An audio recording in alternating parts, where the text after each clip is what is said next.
नमस्कार, जी बिजनेस पर आपका स्वागत है। आप देख रहे हैं पावर ब्रेकफास्ट। आपके साथ मैं हूं मानसी दवे और सबसे पहले विदेशी बाजार का हाल जाने। आज मिले जुले संकेत ही कह सकते हैं, क्योंकि आखिरी घंटों में अमेरिकी बाजार में तो बिकवाली देखने को मिली ही बीती रात, लेकिन एशियाई बाजार की शुरुआत की अगर बात करें, एसजीएक्स निफ्टी में भी करीब 70 अंकों की गिरावट 15,090 के स्तर पर ये फिलहाल लाल निशान के साथ कर रहा है ट्रेड। वहीं हांगकांग के बाजार, साउथ कोरिया के बाजार आज के दिन बंद हैं।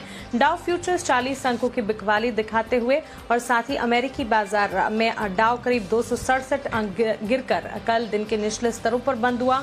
वहीं नैस्डैक में 75 अंकों की गिरावट देखने को मिली।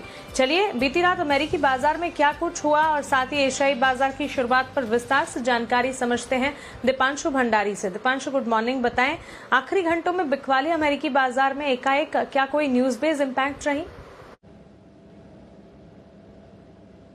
Good morning Mansi. कोई ऐसी बड़ी खबर तो नहीं आई जिसकी वजह से आपने गिरावट आती हुई देखी, बल्कि अगर आप देखें तो ज्यादातर सेशन बाजार पॉजिटिव ही ट्रेड कर रहे थे। आखिरी घंटे में ही थोड़ा बिकवाली का दबाव आते हुए दिखा और काफी तेज बिकवाली आते हुए दिखी, जिसकी वजह से फिर कल अमेरिकी बाजार गिरे और इसलिए आज सुबह आप थोड़े मिले जुले संकेत आते हुए देख रहे हैं। कल भारतीय बाजार जब बंद हो रहे थे तो हम डाउ फ्यूचर्स में 60-70 अंकों की तेजी देख रहे थे, नैस्डैक फ्यूचर्स ऊपर थे, तो उस हिसाब से अगर आप एक्शन को कंपेयर करें तो डेफिनेटली थोड़ी ज्यादा गिरावट होती हुई दिखी है। 270 अंक फिसला है डाउ, पर ज्यादातर दबाव आईटी शेयर से आया है। आखिरी घंटे में टेक्नोलॉजी शेयर्स में काफी भारी गिरावट होती हुई दिखी, जिसकी वजह से नैस्डैक आधा % टूटा और लगभग पूरे बाजार पर इसका प्रभाव आपको आते हुए दिखा है।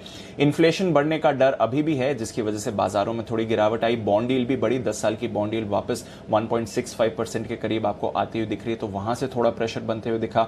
हाउसिंग डेटा आया था अप्रैल महीने का और यह भी थोड़ा अनुमान से कमजोर रहा, जिसकी वजह से मूड पर असर आपको पड़ते हुए दिखा। पर उसके सामने वॉलमार्ट, होम डिपो और मेसीज, तीनों ही दिग्गज रिटेल स्टॉक्स के नतीजे अनुमान से काफी बेहतर रहे, तो इसका आज के ट्रेडिंग सेशन में आपको रिएक्शन आते हुए दिख सकता है।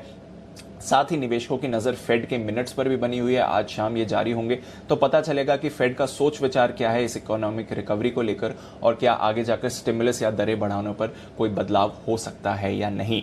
यूरोप की बात करें तो एकदम सपाट एक्शन रहा, कुछ ज्यादा बड़ा बदलाव नहीं हुआ जहां तक यूरोप के बाजारों का सवाल है। पर कच्चे तेल में जबरदस्त तेजी बनी हुई है। $70 का स्तर कल ब्रेंट ने छुआ, 2 महीने की ऊंचाई है। हालांकि उसके बाद कल हमने थोड़ी सी मुनाफा वसूली आते हुए दिखी। फिलहाल अगर आप देखें तो 68.50 के करीब ब्रेंट ट्रेड करते हुए दिख रहा है। सोने में लगातार खरीदारी है, अब 4 महीने के उच्चतम स्तर पर सोना पहुंचते हुए दिख रहा है। वहीं डॉलर इंडेक्स पर लगातार दबाव बना हुआ है, अभी भी 10 हफ्तों के निचले स्तर के करीब डॉलर आपको ट्रेड करते हुए दिख रहा है। ओके, तो क्लियरली दीपांशु, यहाँ पर विदेशी बाजार के संकेत तो हम समझ रहे हैं, लेकिन इंटरेस्टिंग बात, लगातार 3 ट्रेडिंग सेशन से क्या आज भी हम ये कह सकते हैं कोरोना के आंकड़े राहत के संकेत दे रहे हैं? रिकवरी रेट्स भी अच्छे दिख रहे हैं इस बार? डेफिनेटली राहत के संकेत आ रहे हैं, क्योंकि हम यूजुअली देखते हैं कि मंडे ट्यूसडे को मामलों में गिरावट का ट्रेंड दिखता है और फिर वेडनेसडे थर्सडे को बड़ा उछाल आते हुए दिखा है। अगर आप कल के हिसाब से देखें तो जरूर मामले बढ़े हैं, पर सिर्फ 5,000 से ही बढ़े हैं। कल 2,62,000 के करीब के मामले की हम बात कर रहे थे, इस समय आप देखें तो 2,67,000 ही मामले सामने आए हैं, यानी कि 5,000 की मामूली बढ़त हुई है। तो उतना बड़ा उछाल नहीं हुआ है जितना हम यूजुअली वेडनेसडे के दिन आते हुए देखते हैं। उसके सामने अगर आप देखें तो एक ही खराब आंकड़ा जो कोरोना को लेकर आ रहा है वो है मरने वालों की संख्या का। कल 4,500 से ज्यादा लोगों की मौत हुई है, जो कि अब तक का सबसे ज्यादा आंकड़ा है। पर हमेशा यही ट्रेंड रहता है, पहले मामलों में बढ़त आती है और फिर जब मामले गिरना शुरू होते हैं तो थोड़े दिनों तक आप देखते हैं कि डेथ रेट काफी हाई रहता है, उसके बाद वहां पर भी गिरावट आती है। तो अनुमान यही रहेगा कि जिस तरह से मामले गिर रहे हैं, आने वाले दिनों में यह आंकड़ा भी कम होना चाहिए। एक्टिव मामलों पर आप नजर डालिए, लगातार पिछले कुछ दिनों से हम देख रहे हैं कि एक्टिव मामलों में दिन में 1 लाख से ज्यादा की गिरावट होती हुई दिख रही है। कल 4 लाख लोग रिकवर हुए हैं, जो कि अब तक का सबसे बड़ा आंकड़ा है एक दिन की रिकवरीज का, तो ये एक बहुत बड़ा संकेत है। 200 डिस्ट्रिक्ट्स ऐसे हैं जहां पर लगातार मामलों में गिरावट का ट्रेंड आपको आते हुए दिख रहा है। मुंबई के नए मामले 2 महीने के बाद 1,000 से कम आए हैं दिन के, तो ये एक बहुत बड़ा राहत का संकेत है। और लगातार दिल्ली में 2 दिनों से हम देख रहे हैं 5,000 से कम नए मामले सामने आए हैं, तो डेफिनेटली रिकवरीज सुधर रही हैं, एक्टिव मामले गिर रहे हैं, ये एक बहुत अच्छा संकेत है। वैक्सीन के ट्रायल की बात करें तो 18 से कम की उम्र के लोगों के, यानी कि 2 से 18 की उम्र के बीच के लोगों के वैक्सीन ट्रायल के लिए DCGI ने मंजूरी दे दी है और ये ट्रायल आने वाले 10 से 12 दिनों में शुरू हो जाना चाहिए। कोवैक्सीन वैक्सीन का ट्रायल होगा। आधार पूनावाला का भी कल बयान आते हुए दिखा है। उन्होंने कहा है कि देखिए, भारत में लोगों की कीमत पर कभी भी वैक्सीन का एक्सपोर्ट नहीं किया गया है, यानी कि भारत प्रायोरिटी है। बाकी देशों को भी वैक्सीन एक्सपोर्ट की गई है, बट उस कॉस्ट पे नहीं करी है कि भारत के लोगों को इसका असर पड़े। अब तक करीब 20 करोड़ टीके इन्होंने डिलीवर कर दिए हैं और इनका आने वाले दिनों में फोकस रहेगा कि अपनी क्षमता और बढ़ाएं और वैक्सीन प्रोडक्शन को जल्द से जल्द डिस्ट्रीब्यूशन को बढ़ाया भी जाए। पर सामने उन्होंने ये भी कहा है कि पूरी तरह से ग्लोबल पॉपुलेशन, भारत की नहीं ग्लोबल पॉपुलेशन को पूरी तरह से अगर वैक्सीनेट करना है तो उसमें समय लग सकता है 2 से 3 साल का, बट डेफिनेटली फोकस इनका रहेगा कि आके वैक्सीन प्रोडक्शन और डिस्ट्रीब्यूशन को बढ़ाया जाए। बिल्कुल दीपांशु, शुक्रिया ये तमाम अपडेट हमें बताने के लिए। तो क्लियरली विदेशी बाजार के मिले जुले संकेत जरूर है, लेकिन कोरोना के आंकड़ों की अगर बात करें, राहत की खबर लगातार 3 दिन से हम देख रहे हैं। आज भी रिकवरी रेट जो है उसमें हम देख रहे हैं इजाफा होता हुआ दिखा। एक्टिव केसेस जो हैं वो गिरते हुए दिख रहे हैं। हालांकि डेथ रेट जो है उसमें अब भी चिंता की बात और चिंता के संकेत जरूर देखने को मिल रहे हैं। बस वो कम हो जाए तो काफी ज्यादा राहत देखने को मिलेगी। तो क्लियरली कोरोना के मामले जो हैं वहां से राहत के संकेत, विदेशी बाजार में मिले जुले संकेत, लेकिन FIS-DIS का एक्शन क्या हुआ है कल के ट्रेडिंग सेशन में, अब देख लेते हैं कल संस्थागत निवेशकों ने क्या किया है। खरीदारी के आंकड़े आते हुए दिखे हैं FIS-DIS दोनों की तरफ से। कैश मार्केट में FIS ने 618 करोड़ की खरीदारी की है। कैश मार्केट में ही DIS ने 450 करोड़ की खरीदारी की है। वहीं वायदा बाजार में FIS की तरफ से 8,253 करोड़ की खरीदारी आती हुई दिखी है। ग्लोबल मार्केट कोरोना का अपडेट, FIS के खरीदारी के आंकड़े आपने जाने। कल निफ्टी में करीब 184 अंकों की तेजी के साथ क्लोजिंग दिखी थी। बैंक निफ्टी में 463 अंकों की तेजी देखी थी हमने। अब आज इन तमाम संकेतों के साथ भारतीय बाजार को कैसे जोड़ना है, आज के लिए आपकी स्ट्रैटेजी पहली क्या होनी चाहिए, चलिए वो जान लेते हैं। और ये बताने के लिए हमारे साथ जी बिजनेस के मैनेजिंग एडिटर अनिल सिंह भी अब जुड़ रहे हैं।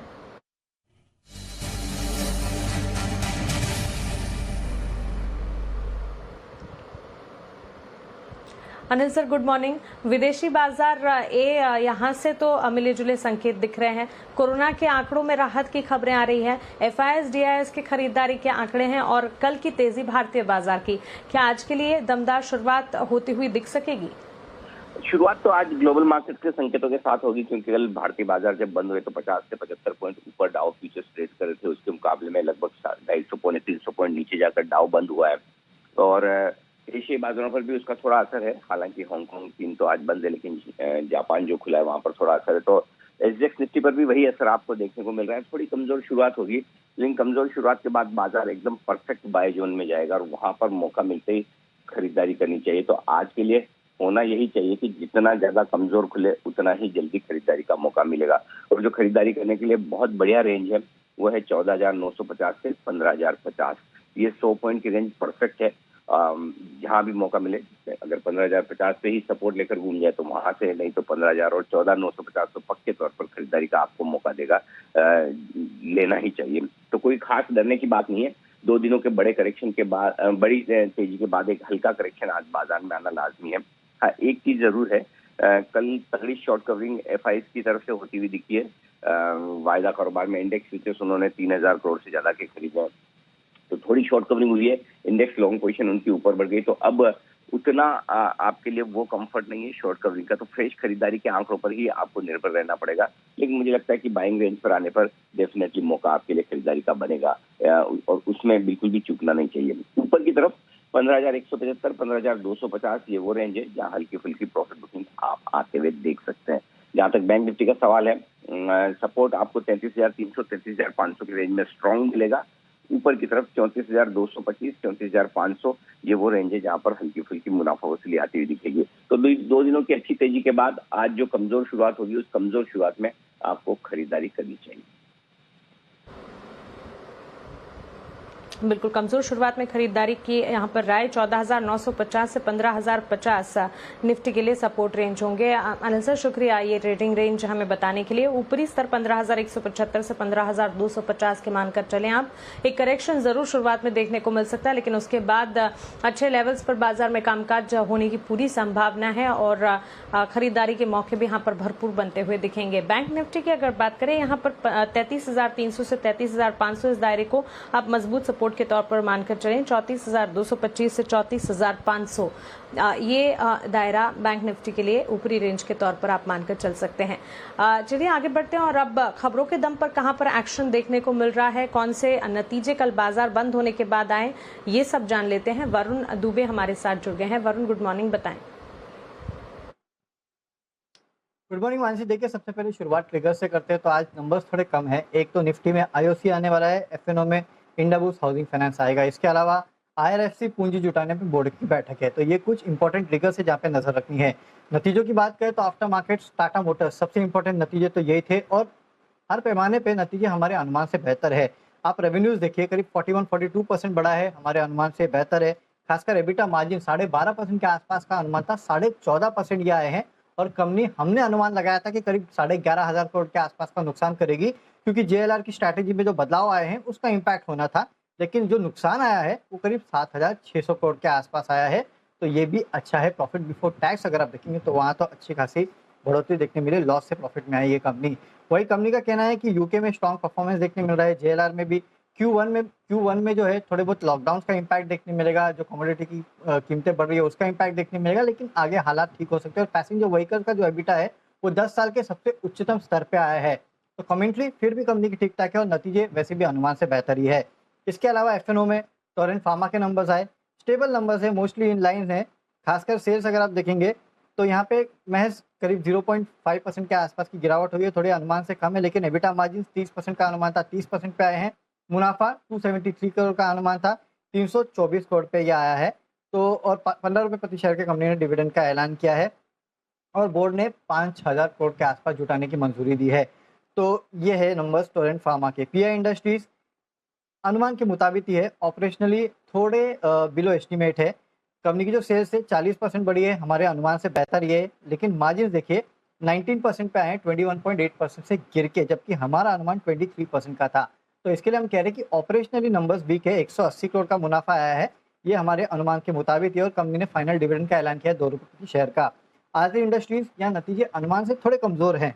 सेल्स जो है करीब 1209 करोड़ पे आई है, मार्जिन खासकर थोड़ी वीक है, 21.6%। हमारा अनुमान 22% के आसपास का था, तो वहाँ से थोड़े मार्जिन कमजोर है। लेकिन अगर आप साल दर साल देखें तो मार्जिन एक्चुअली बढ़े हैं 20.4% से, यानी कि हमारी उम्मीद थोड़ी ज़्यादा थी, उससे थोड़े कम खरे उतरे हैं। मुनाफा 136 करोड़ पे आया है। लेकिन कंपनी ने बोनस शेयर का ऐलान किया है 1:1 का और फाइनल डिविडेंड 3 रुपये प्रति शेयर का कंपनी ने दिया है। कैश में एस्ट्रल लिमिटेड नतीजे आएंगे, कमाई कराएंगे। मैं हमने आपको कल ही बताया था कि नतीजे अच्छे आएंगे और देखिए हमारे अनुमान से काफ़ी बेहतर है।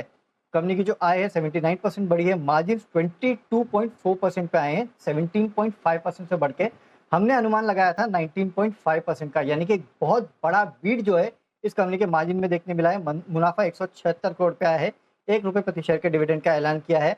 जिंदल स्टेनलेस हिसार यहाँ स्ट्रॉन्ग नंबर्स है। सेल्स जो है 38% बढ़े है, मार्जिन 8.1% से बढ़ के 13.1%। मुनाफा 350 करोड़। गुजरात एल्कलीज यहाँ भी नंबर स्ट्रॉन्ग है। सेल्स 7.5-8% बढ़ा है, मार्जिन 13% से बढ़ के 14.3%। और कंपनी का जो मुनाफा है 11 करोड़ से बढ़ के सीधे 35 करोड़ पे आया है। कंपनी ने 8 रुपये प्रति शेयर के डिविडेंड का ऐलान भी किया है। और एक खबर जिस पे आपकी आज खास नजर होनी चाहिए और वो है एक्सिस बैंक, क्योंकि सरकार सुट्टी का जो स्टेक है यहाँ बेच रही है। 3 करोड़ 60 लाख शेयर यानी करीब 1.21% हिस्सा जो है ओएफएस के जरिए बेचा जा रहा है। 680 रुपये का फ्लोर प्राइस रखा गया है। आज नॉन रिटेल के लिए खुलेगा ये, कल रिटेल के लिए खुलने वाला है। ओवर सब्सक्रिप्शन होने पे अतिरिक्त 2.2 करोड़ शेयर जो है वो बेचने की यहाँ पे योजना है। सुट्टी का हिस्सा जो है 3.45% है। तो ये एक स्टॉक है जो आज दिन भर सभी के रडार पे रहेगा। ओके वरुण, शुक्रिया ये खबरों वाले शेयर्स और कल बाजार बंद होने के बाद आए नतीजे हमें बताने के लिए। जी बिजनेस के खास शो बाजार आज और कल में एचडीएफसी सिक्योरिटीज के वीके शर्मा ने ऑप्शन की कौन सी दमदार रणनीति सुझाई है, आइए वो जान लेते हैं। आज के जो ऑप्शन है वो है बर्जर पेंट्स और अल्ट्राटेक। तो दोनों ही सेक्टर ठीक लगते हैं। जेर का 790 का कॉल मई महीने का 21 रुपए पे लीजिए, स्टॉप लॉस 14 रुपए, टारगेट आपका 35। और अल्ट्राटेक सीमेंट तो 6700 की कॉल मई महीने की ऑफ कोर्स 106 रुपए पे लिया जा सकता है, 70 रुपए का स्टॉप लॉस, टारगेट आपका रहेगा 165। ओके, तो क्लियरली बर्जर पेंट्स और साथ ही अल्ट्राटेक कल के ट्रेडिंग सेशन में यहाँ पर मजबूती भी देखने को मिली। इनफैक्ट बर्जर पेंट्स में शानदार अपटिक अभी हमने देखा। क्लोजिंग कल जब हुई एक शार्प स्पाइक बर्जर पेंट्स में था। 790 की कॉल खरीदने की राय, 35 के टारगेट्स को मानकर चलें, 14 का स्टॉप लॉस आप लगाएं। अल्ट्राटेक सीमेंट में भी आप मई कॉन्ट्रैक्ट 6700 की कॉल खरीदने की राय शर्मा जी की तरफ से आती हुई दिख रही है। 165 के टारगेट्स को मानकर चलना है, 70 का एक स्टॉप लॉस आप जरूर लगाइएगा। ट्रेडिंग कॉल्स आज के लिए कौन से हैं जान लेते हैं। हमारे पास 4 ट्रेडिंग कॉल्स इन चारों की 4 खरीदारी की हैं। चॉइस ब्रोकिंग की राय एमसीएक्स पर है, 1670 के टारगेट्स को मानकर चले, 1580 का आपका स्टॉप लॉस लगाना होगा। आनंद राठी आईआरसीटीसी पर खरीदारी की राय दे रहे हैं, यहाँ पर आप 1950 के टारगेट्स को मानकर चल सकते हैं, 1780 का स्टॉप लॉस जरूर लगाएगा। सेंट्रम ब्रोकिंग बीपीसीएल पर खरीदारी की राय दे रहे हैं, 465 के टारगेट्स को मानकर चलें, 440 का स्टॉप लॉस लगाएं। वहीं एवेन्यू सुपरमार्ट यहाँ पर भी सेंट्रम ब्रोकिंग की खरीदारी की ही राय है, 3130 के टारगेट्स को मानकर चल सकते हैं। इसे अगर खरीद कर चलते हैं 3005 का आपको एक स्टॉप लॉस लगाना होगा। तो 4 ट्रेडिंग कॉल्स, चारों की 4 खरीदारी की आपके लिए। वहीं 2 ऑप्शंस की कॉल्स बर्जर पेंट्स और अल्ट्राटेक सीमेंट पर शर्मा जी की तरफ से। हमारे साथ ग्लोब कैपिटल मार्केट्स के वीपी रिसर्च हिमांशु गुप्ता आप जुड़ गए हैं, उनसे बातचीत करते हैं। हिमांशु, गुड मॉर्निंग, स्वागत है आपका जी बिजनेस पर। ठीक है हिमांशु, शायद हमारे साथ जुड़ नहीं पाए हैं, उनके साथ संपर्क हम नहीं कर पा रहे हैं, लेकिन उनकी स्ट्रैटेजी हमारे सामने है, वो आपको बता देते हैं। निफ्टी में खरीदारी की राय हिमांशु की तरफ से आती हुई दिख रही है और साथ ही बैंक निफ्टी में भी हिमांशु फिलहाल बुलिश ही है। दोनों पर स्ट्रैटेजी की अगर बात करें, निफ्टी पर नजरिया हिमांशु का आप देखिए खरीदारी की तरफ 15,050 के लेवल्स पर अगर मिले तो खरीदारी का मन बनाकर चल सकते हैं। टारगेट जो है 15,150 का पहला, 15,250 दूसरा, यहां तक जाने का दमखम निफ्टी रखता है। 14,980 के स्टॉप लॉस के साथ आपको एक बार खरीदारी का मन बनाकर चलना चाहिए। बैंक निफ्टी 33,850 के लेवल्स के ऊपर यहां तेजी और बनने की गुंजाइश है।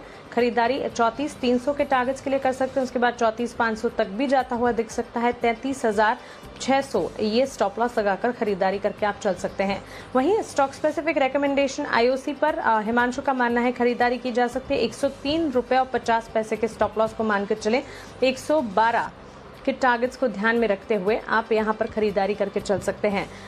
सेक्टर स्पेसिफिक बाजार को अगर समझने की कोशिश करें, कल तमाम सेक्टर्स, तमाम पॉकेट्स ने अच्छी और तेजी दिखाई और शानदार प्रदर्शन देखते हुए सिर्फ एफएमसीजी, फार्मा और सरकारी बैंक क्षेत्र को अगर छोड़ दें, तमाम सेक्टर्स, तमाम पॉकेट्स में आउट परफॉर्मेंस ही देखने को मिली। कमोडिटी मार्केट्स पर आनंद राठी के एनालिस्ट जिगर त्रिवेदी से हमने बात की, उनकी रिकमेंडेशन अब आपको बता देते हैं। गोल्ड सिल्वर में जो एक्शन देखने को मिल रहा है, इसे जानते हुए सिल्वर में अब भी खरीदारी के मौके बनते हुए दिख रहे हैं। यहाँ पर आप बाय कॉल इनिशिएट करके चल सकते हैं। 73,200 के लेवल्स पर एक बार खरीदारी का मन बनाया जा सकता है। जुलाई कॉन्ट्रैक्ट खरीदने की राय 73,700 के टारगेट्स को मानकर चले, 73,000 का एक स्टॉप लॉस लगाना होगा। वहीं कच्चे तेल की चाल को देखते हुए बिकवाली की रणनीति आती हुई यहाँ पर 4,700 के टारगेट्स को मानकर चले, 4,830 का स्टॉप लॉस लगाएं।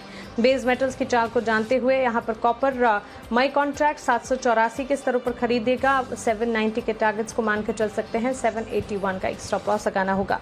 तो क्रूड में बिकवाली की राय, लेकिन सिल्वर और साथ ही कॉपर में जिगर बुलिश है खरीदारी की राय देते हुए। अब वक्त है एफआईआर का, यानी कि ब्रोकरेज रिपोर्ट एक्शन समझने का।